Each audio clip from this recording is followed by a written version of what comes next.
আমি মনে করি সাংবাদিকের কলম মানি আমার কাছে আর্মসের একটা AK-47 মনে হয়। আমাদেরও কিছু প্রবলেম আছে শিল্পীদের ভিতরে।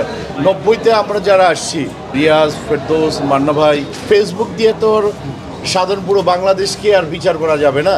আজকে আমি খুঁজে পেলাম 90s-কে, প্রতিটা ছবি হিট হোক, বাম্পার হিট হোক, প্রতিটা ক্ষেত্রে প্রতিটা জায়গায় যেন সিনেমা হল হোক। আর ডেড বডি অসাধারণ একটি কমার্শিয়াল ছবি হয়েছে, হরর মুভি। আপনারা সাধারণত একটু ইয়াং টাইমে এসছেন। 90s-এর কিন্তু 90-তে আমরা যারা আসছি, রিয়াজ, ফেরদৌস, মান্না ভাই, রুবেল ভাই, আমাদের যে টাইমটাই ছিল, এই টাইমটা কিন্তু হরহামেশা কিন্তু যারা সিনিয়র ছিলেন, জসিম ভাই, রাজ্জাক আঙ্কেল, আলমগীর সাহেব, ফারুক ভাই, এবং সবাই, তো এরকম একটা ট্রেন্ড কিন্তু তখন থেকেই কিন্তু চালু ছিল। সেটা যেন কোথায় যেন কালের গভীরে হারিয়ে গেল। ফেসবুক দিয়ে তোর সাধারণ পুরো বাংলাদেশকে আর বিচার করা যাবে না, কয়জনই বা ফেসবুক ইউজ করছে। সেক্ষেত্রে যে কাজটি হয়েছে, এটা একটা অসাধারণ কাজ।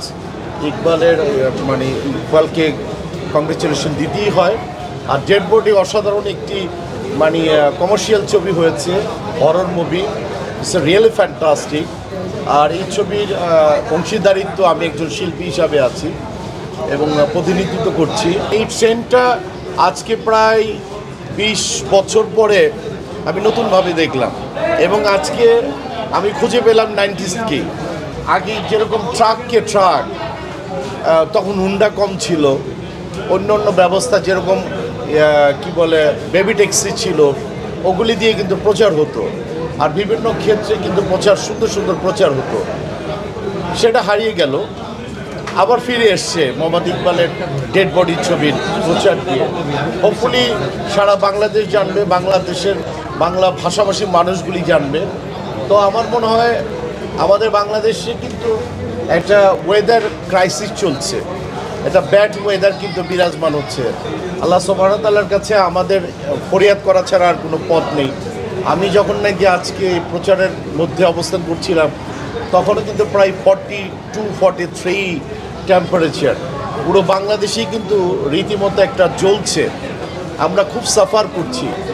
তো এখানে দাঁড়িয়ে শুধুই বলবো যে বৃষ্টি হোক। আর 3 তারিখে আপনাদের আপনাদের ছবি ডেড বডি রিলিজ হচ্ছে।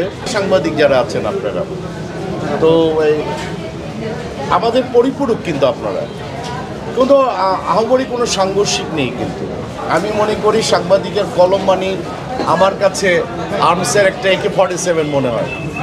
তো সেটাও কোথায় যেন হারিয়ে গেছে। আর আমাদেরও কিছু প্রবলেম আছে শিল্পীদের ভিতরে। আমাদের অনেক পোলাইট হইতে হবে, আরও মার্জিত হতে হবে।